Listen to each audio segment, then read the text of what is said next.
This is Derek with Hallmark Homes. I wanted to just provide a short video on walkout basements. You may be considering building a walkout basement, and this is the time to think about both the benefits and the challenges and risks associated with a walkout basement. So, first of all, I'm just going to take a few images off the internet. These are not Hallmark Homes, and I'm just going to draw on these pictures and show you kind of what I'm talking about.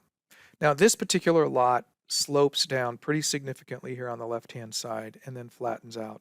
So this would be considered, a pretty good lot to put a walkout basement on because the slope of the ground accommodates this. In fact, in this situation, the cost of building a walkout basement could be comparable with the cost of building a standard unfinished basement.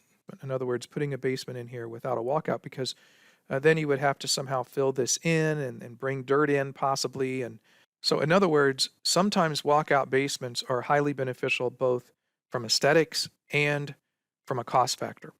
At other times, walkout basements can frankly just be a bad idea.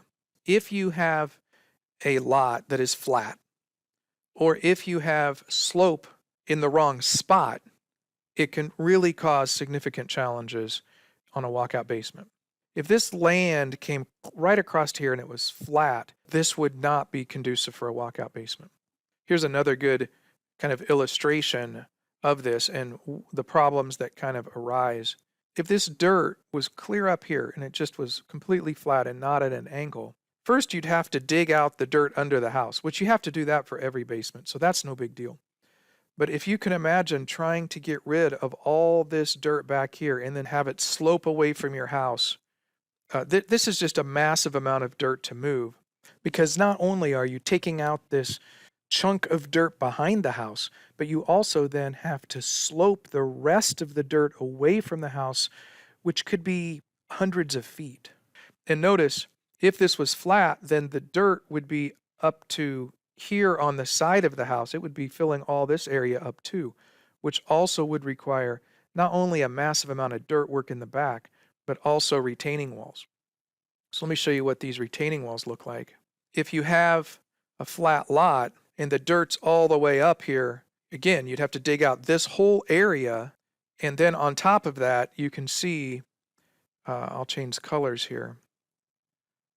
On top of that, you can see these retaining walls here and here.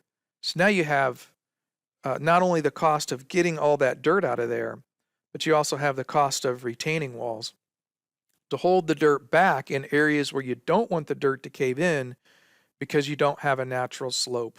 Another thing to consider is the location of the slope. In this particular illustration, you have a slope down here to the left. You've got a walkout right here of the basement, which works really nicely. But imagine for a minute that you had a slope that was coming down on the right-hand side instead of the left-hand. Or in other words, imagine this house flipped and the garage was over here on the left. We would have to have some way of supporting this garage slab. Imagine this blue line is your concrete slab. Something has to hold this concrete up. And if there's nothing but air underneath it because you've got a slope, we have to somehow support this slab. You might say, well, just throw some dirt under there.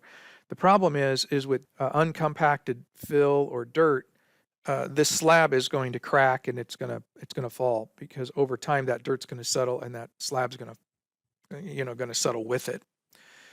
So what you need is some sort of self-compacting material. In central Indiana, we often use pea gravel that will hold that slab up, which is fine, except if you're putting 6 or 7 or 8 feet of pea gravel underneath your garage floor or underneath porches, this would apply to porches as well, you're talking about really a massive amount of gravel and a considerable amount of money.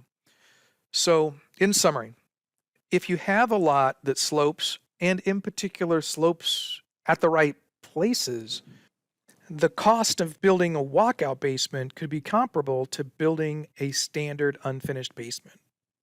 However, if you have a flat lot, or you have slope that's not where it needs to be, like for instance, underneath the garage floor, underneath porches, underneath wraparound porches, not only can this be cost prohibitive, We would just flat out encourage you on a flat lot or a lot where the slope doesn't work well, just not to build a walkout basement.